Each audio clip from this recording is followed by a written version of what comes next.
जो कल तक मोदी जिंदाबाद के नारा लगाते थे, मोदी जी का पूजा करते थे, बीजेपी में वॉशिंग मशीन होने के लिए शामिल होते थे, अब उन लोगों की बोलती बंद हो चुकी हैं। क्योंकि आज जो जमीनी स्तर का ताजा ओपिनियन पोल आया है, पूरी तरीके से बीजेपी के जितने भी नेता हैं, जितने भी सपोर्टर्स हैं, जितने भी चमचे हैं, उन सभी का बोलती बंद हो चुका है।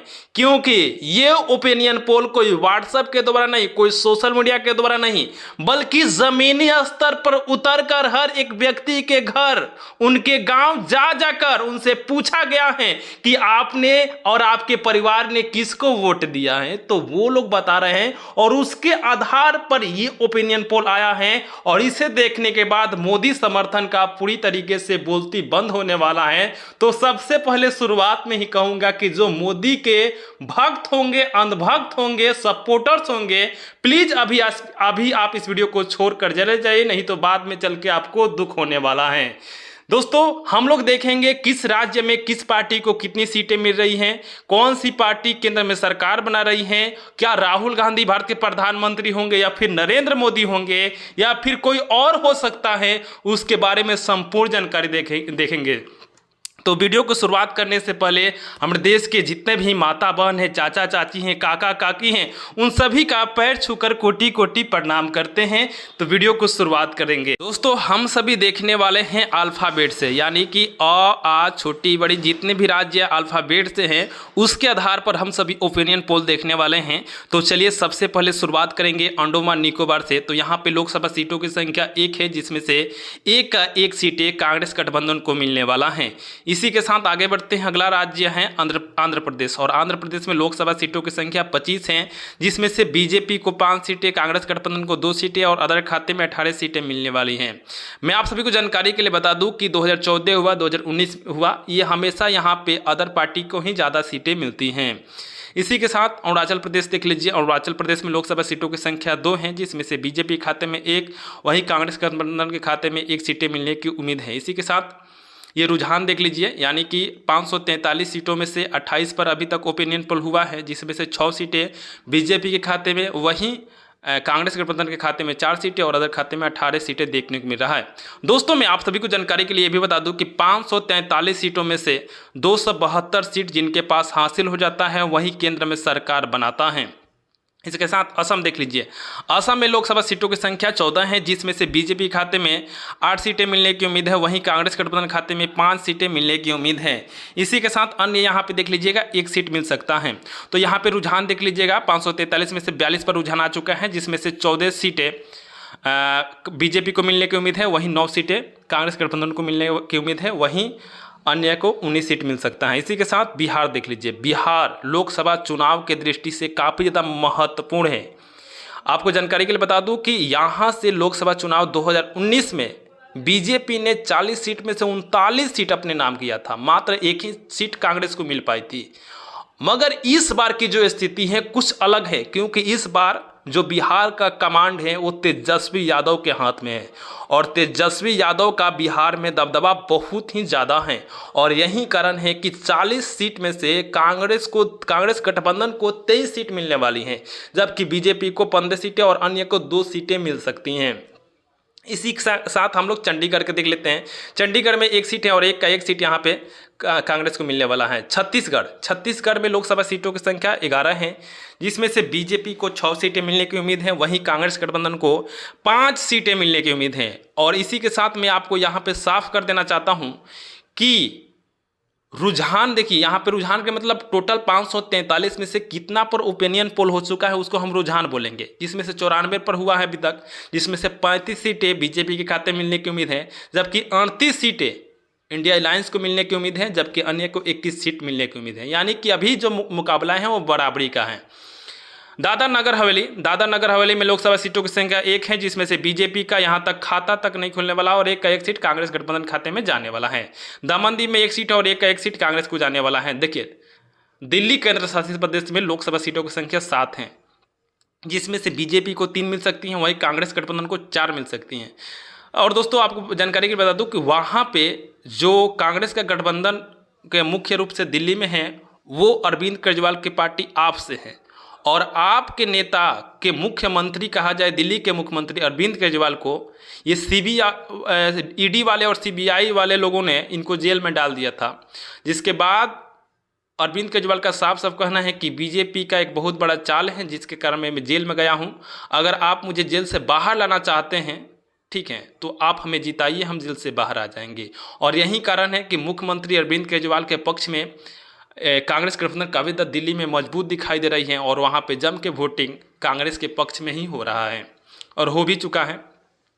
गोवा में लोकसभा सीटों की संख्या 2 है और दो में से एक बीजेपी को मिल सकता है और एक कांग्रेस गठबंधन को मिलने की उम्मीद है। इसी के साथ गुजरात देख लेते हैं। गुजरात को बीजेपी का गढ़ कहा जाता है, जहां पे लोकसभा सीटों की संख्या 26 है, जिसमें से बीजेपी को 21 सीटें और कांग्रेस को 5 सीटें मिलने की उम्मीद है।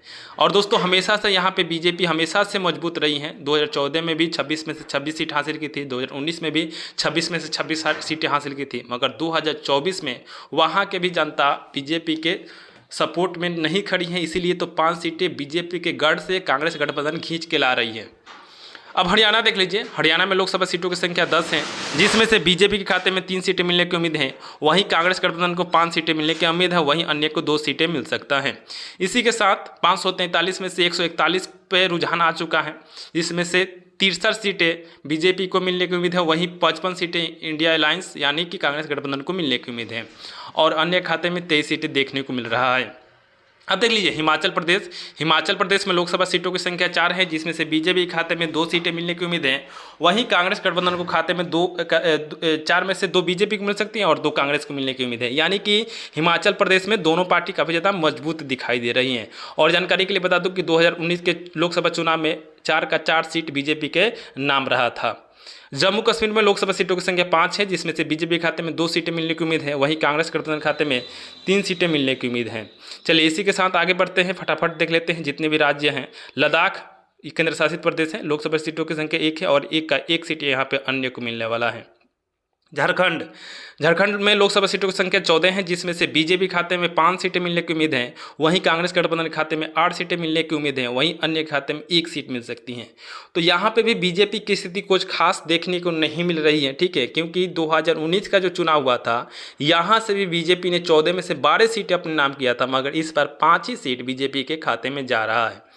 कर्नाटक देख लीजिए। कर्नाटक में लोकसभा सीटों की संख्या 28 है, जिसमें से बीजेपी खाते में 12 जबकि कांग्रेस गठबंधन खाते में 16 सीटें मिलने की उम्मीद है। आगे बढ़ते हैं, केरल देख लेते हैं। देखिए केरल में लोकसभा सीटों की संख्या 20 है और 20 में से एक भी सीट बीजेपी को नहीं मिलने वाला है। टोटल का टोटल सीट कांग्रेस गठबंधन को मिलने वाला है। तो पूर्ण रूप से केरल में बीजेपी का सुपड़ा साफ है और हमेशा 2014 में भी साफ रहा था, 2019 में भी साफ रहा था और 2024 में भी साफ रहेगा। यानी केरल से एक भी सीट बीजेपी को नहीं मिलने वाला है। वहीं लक्षद्वीप देख लीजिए।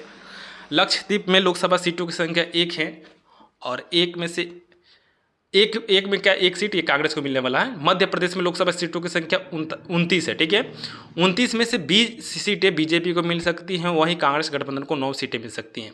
और मैं आपको बता दूं कि मध्य प्रदेश हुआ, राजस्थान हुआ, गुजरात हुआ, उत्तर प्रदेश हुआ, राजस्थान हुआ, ठीक है, ये बीजेपी का गढ़ माना जाता है। यहाँ से बीजेपी अधिक से अधिक सीटें हासिल कर सकती हैं, ठीक है।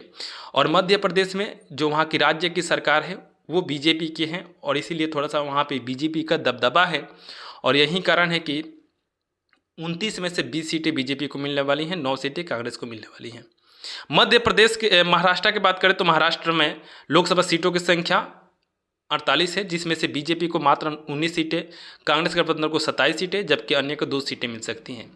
तो बीजेपी का पूरी तरीके से यहाँ पे महाराष्ट्र में भी हार हो रहा है, क्योंकि 2019 के लोकसभा चुनाव में 48 में से 42 सीटें अपने नाम किया था, मगर 2024 की स्थिति देख लीजिए, मात्र 19 सीटें ही बीजेपी के खाते में जा रहा है। अब मणिपुर में देख लीजिए। मणिपुर में लोकसभा सीटों की संख्या 2 है और 2 में से दोनों सीट कांग्रेस को मिलने वाला है। मिजोरम देख लीजिए। मिजोरम में लोकसभा सीटों की संख्या 2 है और 2 में से 1 सीटें कांग्रेस को और एक अन्य को मिल सकते हैं, यानी कि बीजेपी को यहाँ पे नई सीट मिलने वाला है।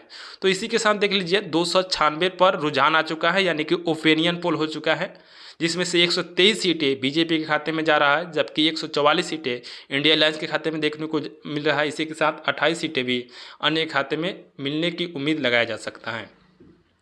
नागालैंड देख लीजिए, नागालैंड में एक सीट है और एक सीट कांग्रेस को मिलने वाला है। उड़ीसा में लोकसभा सीटों की संख्या 21 है और 21 में से 7 बीजेपी को मिल सकता है और 2 कांग्रेस को मिल सकता है, अन्य को 12 सीटें मिल सकता है। तो दोस्तों ये उड़ीसा हुआ, पश्चिम बंगाल हुआ, आंध्र प्रदेश हुआ, यहाँ पे सबसे अधिक अन्य को ही मिलती है, ना बीजेपी को सीट मिलती है ना कांग्रेस को मिलती है, यहाँ पे अन्य ही आगे रहता है। और मैं आपको जानकारी के लिए बता दूं कि जो अन्य पार्टी हैं वो पूर्ण रूप से बाहर से कांग्रेस पार्टी को समर्थन देने वाली हैं, बीजेपी को एक भी लोग समर्थन नहीं देना चाहेंगे। और पुडुचेरी की बात करें तो पुडुचेरी में लोकसभा सीटों की संख्या 1 है और एक कांग्रेस को मिलने वाला है। पंजाब में लोकसभा सीटों की संख्या 13 है, 13 में से 9 सीटें, 13 में से देख लीजिए यहाँ पे भी बीजेपी का सुपड़ा साफ है, एक भी सीट नहीं मिल रहा है। 13 में से 9 सीटें कांग्रेस को मिल रहा है, वहीं 4 सीटें अन्य को मिलने की उम्मीद है। इसी के साथ राजस्थान देख लीजिए, राजस्थान में लोकसभा सीटों की संख्या 25 है, 25 में से 15 सीटें बीजेपी को, जबकि कांग्रेस को 9 सीटें मिलने की उम्मीद है, वहीं अन्य को 1 सीटें मिल सकता है। इसी के साथ सिक्किम देख लीजिए, सिक्किम में लोकसभा सीटों की संख्या 1 है और एक सीट अन्य को मिलने वाला है। तमिलनाडु देख लीजिए, तमिलनाडु लोकसभा चुनाव के दृष्टि से एक महत्वपूर्ण राज्य है, क्योंकि यहाँ पे 39 सीट है, समझ रहे हैं, जिसमें से एक भी सीट बीजेपी के खाते में नहीं मिल रहा है। 39 का 39 सीट कांग्रेस गठबंधन के खाते में देखने को मिल रहा है। और ये जमीनी स्तर का सर्वे है, वहां के व्यक्तियों से जाकर पूछा गया है कि आपने किसको वोट दिया है, तो वो लोग साफ साफ बता रहे हैं कि हम लोग कांग्रेस गठबंधन को मजबूत किए हैं।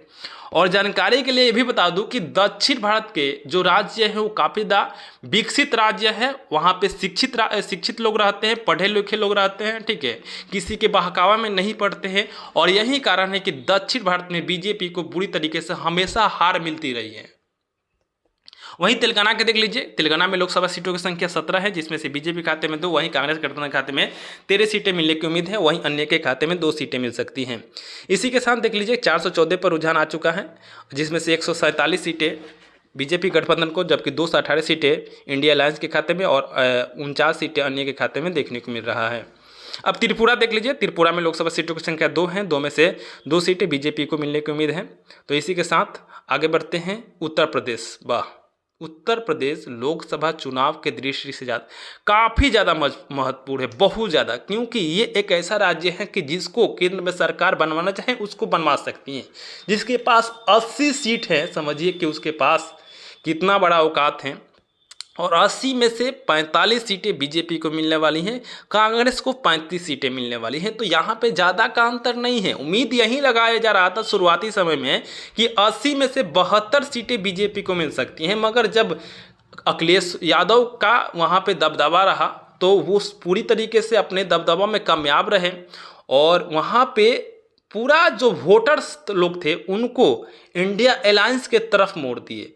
और यही कारण है कि राम मंदिर, हालांकि मेन मुद्दा था उत्तर प्रदेश में, तो वो मुद्दा तो समाप्त हो चुका है, राम मंदिर बन चुका है, ठीक है। अब वहाँ पे मेन मुद्दा रोजगार है, हर क्षेत्र में मेन मुद्दा रोजगार है। लोगों को नौकरी चाहिए ताकि अपना वो जीवन यापन करे। 5 किलो अनाज सरकार देने से क्या कुछ होने वाला है, फ्री में शौचालय बना दे उससे क्या होने वाला है। हमें खुद को हमें रोजगार दीजिए। आप रोजगार देंगे तो हम लोग खुद से अपना घर बनवाएंगे, खुद से शौचालय बनाएंगे, हम लोग खुद से आप अनाज को खरीद कर खाएंगे। तो मेन मुद्दा रोजगार होना चाहिए, न कि हमको फ्री में ये अनाज चाहिए, फ्री में हमको शौचालय चाहिए, फ्री में हमको घर चाहिए, हमको कुछ भी नहीं चाहिए। आप हमें रोजगार दे दीजिए, हम लोग कमा कर ये सारी चीज़ें कर लेंगे, ठीक है।